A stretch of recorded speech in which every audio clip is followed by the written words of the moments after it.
పిల్లగాళ్ళు దిల్సుఖ్ నగర్లో లొల్లి పెడుతున్నారు, అశోక్ నగర్లో లొల్లి పెడుతున్నారు. నిన్న మొన్న రాహుల్ గాంధీ వచ్చి చెప్పిపోయిండు 2 ఉద్యోగాలు ఊడగొట్టురు మీరు, కేసీఆర్ది కేటీఆర్ది 2 లక్షల ఉద్యోగాలు ఇస్తా మొదటి సంవత్సరం అని చెప్పిండు.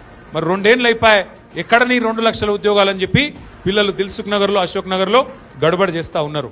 చేతనైతే గా పని చేయి, ఆ పిల్లలను పిలుచుకో. నిన్న పోయిండు అక్కడెక్కడనో ఆడ ఆర్టీసీ ఎక్స్ రోడ్ల ఏదో బట్టల షాప్ ఓపెనింగ్ పిలిచిరట పోయిండు. పోతుంటే నేను అడుగుతున్నా, మరి ఇంతపాటి నువ్వు చెప్తున్నావు కదా రేవంత్ రెడ్డి గారు నేను 70,000 ఉద్యోగాలు ఇచ్చినా అని, మరి మధ్యలో ఒక్క నిమిషం అశోక్ నగర్లో ఛాయ్ దాగిపోయినట్టు ఆ పిల్లగాళ్ళ అక్కడికి పోయి ఆడ పోయి కూర్చొని ఏం తమ్మి మరి 70,000 ఉద్యోగాలు ఇచ్చినా ఎందుకు లొల్లి పెడుతురా తమ్మి మీరు మాట్లాడే ధైర్యం లేదా? ఎందుకంటే నీకు తెలుసు నువ్వు 70,000 ఉద్యోగాలు ఇచ్చింది వాస్తవం కాదు, నువ్వు ఇచ్చింది 10,000 కూడా కాదు.